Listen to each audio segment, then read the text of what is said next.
Generate effects create animated graphic elements from scratch, and they can generate a wide range of effects, from repetitive graphic shapes all the way through flowing organic patterns.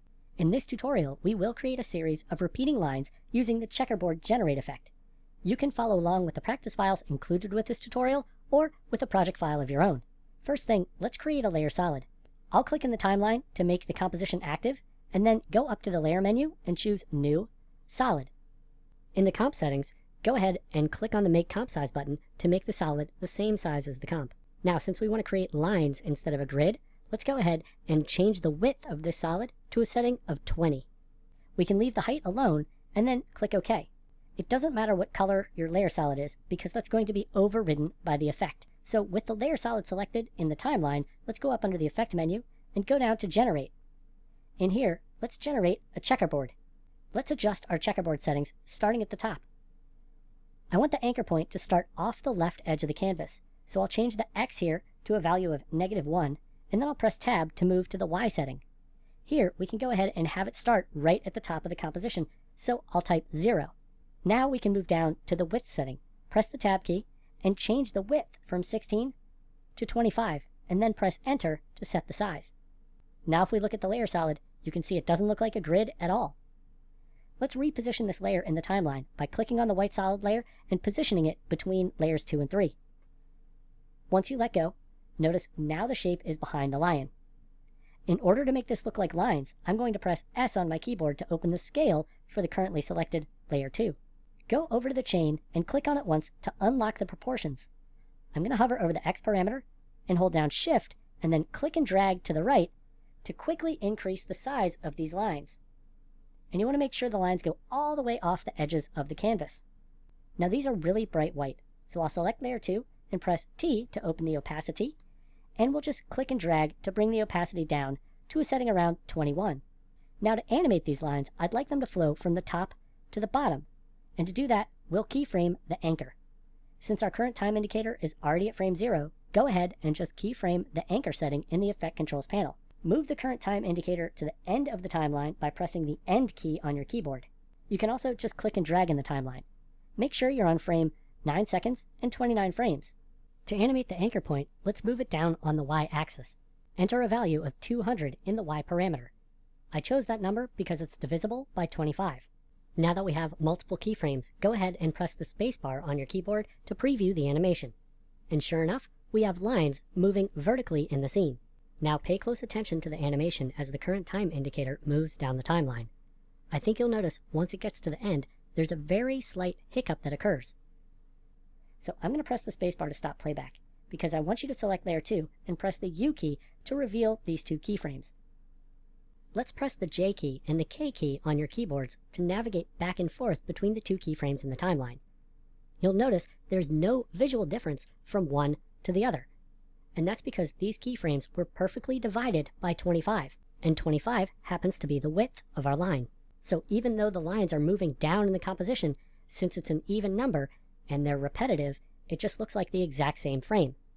We can fix this by sliding the last keyframe one frame down in the timeline. After you move the keyframe, go ahead and press the spacebar to view our handiwork. Now, whenever you're animating repeating shapes, it's always wise to pay attention to the mathematics of the animation.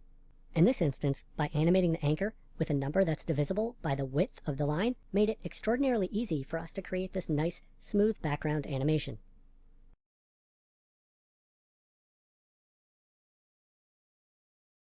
When I look at this lion, I think he looks like he's meditating and thinking happy thoughts. But honestly, the background is a little plain. So to complete this build, let's add a flowing abstract background to help reinforce his positive energy. Let's start down in the timeline by looking at how the project's built. Layer 1 contains the lion, and the background layer is separate. Let's go ahead and select the green background layer, and then go up under the Layer menu and choose New, Solid. Make sure to click Make Comp Size, and then I use the eyedropper to sample the green background, but it really doesn't matter what color you choose. Go ahead and click OK. And since we had the green background layer selected, the solid was placed right above our selection, exactly where we want it. Now to generate some graphics. With layer 2 selected, we can go up under the Effect menu, go down to Generate, and choose Cell Pattern. Go to the top of the Effect panel and click on the drop-down to the right next to Cell Pattern. These options will give you different styles of graphics you can create. Feel free to browse through a couple of the different patterns, but once you're finished, choose Bubbles and enable Invert. Then go down to the Size option. I'll click and drag to scrub the size up. I'd like it to be a little larger.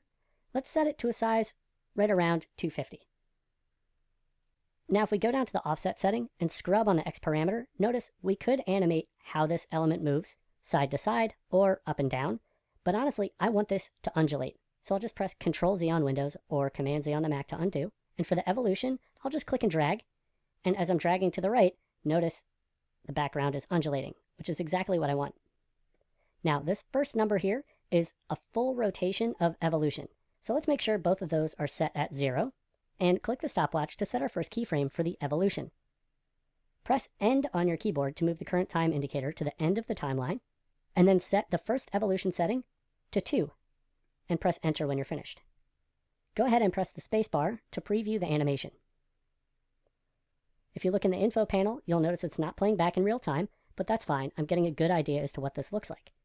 Once all the frames are cached, it should get pretty close to real-time playback again. Now I like how this looks, but notice when the current time indicator gets to the end of the timeline, there's a major jump in our background. I'll press the spacebar to stop playback and open up my evolution options. In order to eliminate the jump, just enable Cycle Evolution. Now, when you press the spacebar to load up a preview, wait until the current time indicator gets to the end, and notice when it goes back to the beginning, it's nice and seamless. Now let's stop playback here for a second because I want to blend this into the background. The fastest way to start blending this is to change the blend mode. So go down to the bottom area of the timeline and toggle your switches and modes until you get into the modes, and let's click on the mode dropdown for layer 2 where it says normal. I'm going to choose Add, which means black pixels will become transparent and lighter pixels will vibrantly blend with the layers below. Now this is still a little bright for me, so I'll click on layer 2 and press T to open the opacity settings, and I'll just set this down to a setting of around 40. Now if we press the spacebar to playback, you can see we've integrated nice, flowing, high-energy graphics into the background. And it's a bonus because they're seamless and loopable.